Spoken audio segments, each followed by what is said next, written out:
mobility and cool-down routines for boxing.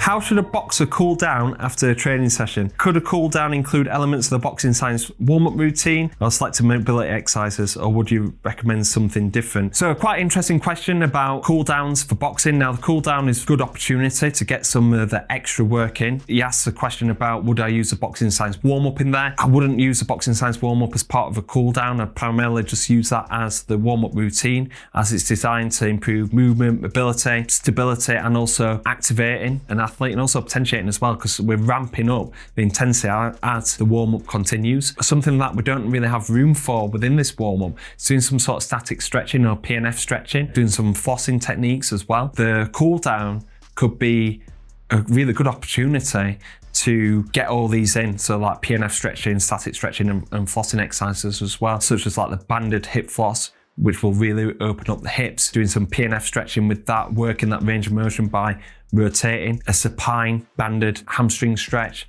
You can be doing some seated rotations in this as well, and then just doing some general static stretching. I think that'd be really beneficial to add in to your cool down, rather than looking at some mobility exercises that I'm used for warm up.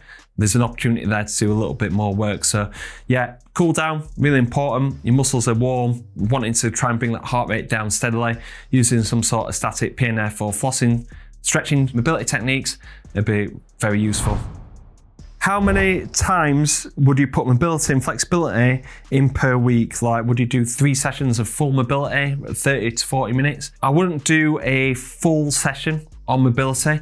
The reason why is that boxers and combat athletes are training like 10 times per week. So they've got the strength and conditioning, high intensity conditioning, got the active recovery, on top of all the boxing sessions that they have into the pads, the bags, the sparring as well. I like to make sure that mobility is integrated within those sessions. So that's why we use the Boxing Science warm-up and encourage athletes to do this every single session, whether it's for their strength and conditioning, high intensity conditioning, or their boxing training. Now, the reason why we encourage them to do it so often is because during boxing, they're throwing thousands of punches per session. Very anterior dominant, going through the shoulders, being in this high guard position. The shoulders are going to be very tight. They're going to be in this stance, open stance, where they're locking the hips up, and there's going to be imbalances between left and right, so lead hand to rear hand. They're doing this for hours and hours across training week. They're throwing thousands and thousands of punches. You're doing like, let's say 30 minutes of mobility or something like that.